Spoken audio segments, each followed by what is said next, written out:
জনগণের উপরে চাপিয়ে দেওয়া হয় না এমন একটা কমিশন যেটি অকার্যকর, যেটা সরকারের নিয়ন্ত্রণাধীন, সরকারের কর্তৃত্বের বাইরে কিছু করতে পারবে না, সেটা সরকারের জন্য বিড়ম্বনাজনক হবে, সরকারের জন্য আত্মঘাতী হবে। কারণ আমি রিপিট করতে চাই যে বাংলাদেশে জাতীয় মানবাধিকার কমিশন কার্যকর না হওয়ার ফলে যেই মানুষের তিক্ত অভিজ্ঞতা, সেই মানুষের মধ্যে কিন্তু সরকারের উচ্চ পর্যায় থেকে শুরু করে জাতীয় সংসদের প্রতিনিধিরা আছেন।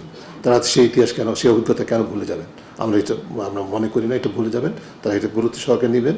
সেটা যদি ভুলে যান তাহলে এটা বাস্তবতা, আমাদেরকে সেটা হয়তো সেই বাস্তবতার মধ্যে থাকতে হবে, কিন্তু আমরা সেটা মেনে নেব না। যারা এই ধরনের প্রতিষ্ঠানকে কার্যকর করতে ব্যর্থ হয় তারা কিন্তু আত্মঘাতী অবস্থা, তারা নিজেদের জন্য ফ্র্যাঙ্কেনস্টাইন তৈরি করে। কারণ ক্ষমতা কোনো চিরস্থায়ী বিষয় না।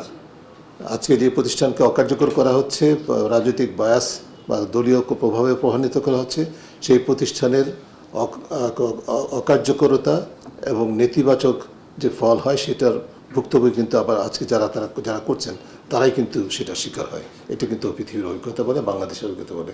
এটা মনে রাখতে হবে যে বাংলাদেশের যারা ক্ষমতায় থাকেন, রাষ্ট্রীয় ক্ষমতায় থাকেন, যারা আমাদের জনপ্রতিনিধি হন বা সরকার পরিচালনার দায়িত্ব থাকেন, তারা শুধুমাত্র কেন অ্যাডহক ভিত্তিতে ক্ষণস্থায়ী সাময়িক সুবিধার জন্য তারা এরকম রাষ্ট্রীয় প্রতিষ্ঠানগুলোকে ধ্বংস করে। পৃথিবীর কোনো দেশে, আনফর্চুনেটলি আমি সবার সামনে বলছি, আমাদের তুলনায় অনেক বেশি কর্তৃত্ববাদী সরকার, স্বৈরাচারী সরকার অনেক দেশে আছে, কিন্তু এরকম সবগুলো জাতীয় প্রতিষ্ঠান, রাষ্ট্রীয় প্রতিষ্ঠানগুলোকে দলীয়করণ করে, অকার্যকর করে, ডিসফাংশনাল করে, পেশাগত দেউলিয়াপনা করে নিজেদের সুবিধার জন্য ব্যবহার করা হয়েছে এবং রাষ্ট্রকে এরকম গণতন্ত্রের থেকে বছরের পর যুগের পর যুগ ধরে পিছনে ঠেলে দেওয়া হয়েছে।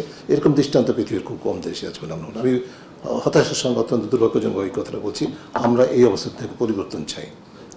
আমাদের বর্তমান সরকার অনেক প্রত্যাশা নিয়ে, আমি বিশ্বাস করি যে অনেক জঞ্জালের উপর তারা দায়িত্ব নিয়েছে। অবশ্যই চট করে পরিবর্তন তারা করতে পারবে না, কিন্তু কিছু কিছু স্ট্র্যাটেজি, কৌশলগত দিক থেকে যদি তারা সঠিক সিদ্ধান্ত না নিতে পারে, তাহলে তারা নিজেদের প্রতি নিজেদের অন্যায় করবে বলে আমরা জনগণের প্রতি তো অবশ্যই নিজেদের প্রতি তারা অন্যায় করবে। তারা নিজেদের অভিজ্ঞতা ভুলে যাবে, এটা আমি অন্তত বিশ্বাস করতে চাই না।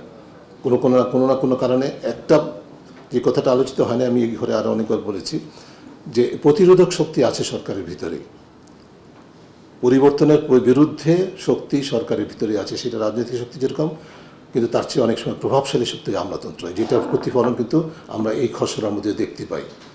পুরো জিনিসটাকে আপনারা বিশ্লেষণ করেন, যে কোনো একজন সাধারণ চোখে যদি বিশ্লেষণ করেন, পুরো বিষয়টা আসছে আমলাতন্ত্রকে, এবং সেটা পোশাক এবং পোশাকের বাইরে আমলাতন্ত্র অভিপক্ষ থেকে।